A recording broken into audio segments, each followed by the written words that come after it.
आज ओवरसीज़ पाकिस्तानी का ये ग्रैंड शो देख के जो है ना फेथ मेरा रीइंफोर्स हुआ है पाकिस्तान की फ्यूचर पे।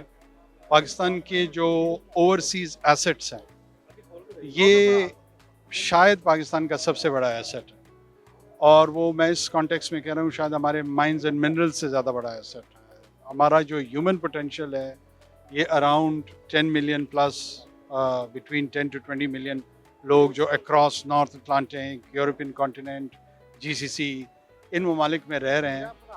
ये हमारी इकॉनमी को के इंजन और उसकी ग्रोथ में एक वाइटल रोल है इनकी रेमिटेंसेस की सूरत में। ये वहाँ पे भी पॉजिटिव कंट्रीब्यूशंस करते हैं अपनी होस्ट कम्युनिटीज़ में भी और जो इनकी नेटिव कम्युनिटीज़ हैं, जो पाकिस्तानी कम्युनिटी है, उसमें भी ड्यूअल रोल है।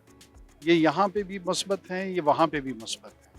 तो पाकिस्तान में रहने वाले जो पाकिस्तानी हैं, वो तो शायद अपने वतन के लिए, अपनी मिट्टी के लिए ही काम कर रहे होते हैं। लेकिन ये ग्लोबल स्टेज पे इन्होंने अपना किरदार मनवाया। तो hats off to all the organizers जिन्होंने इसको इकट्ठा किया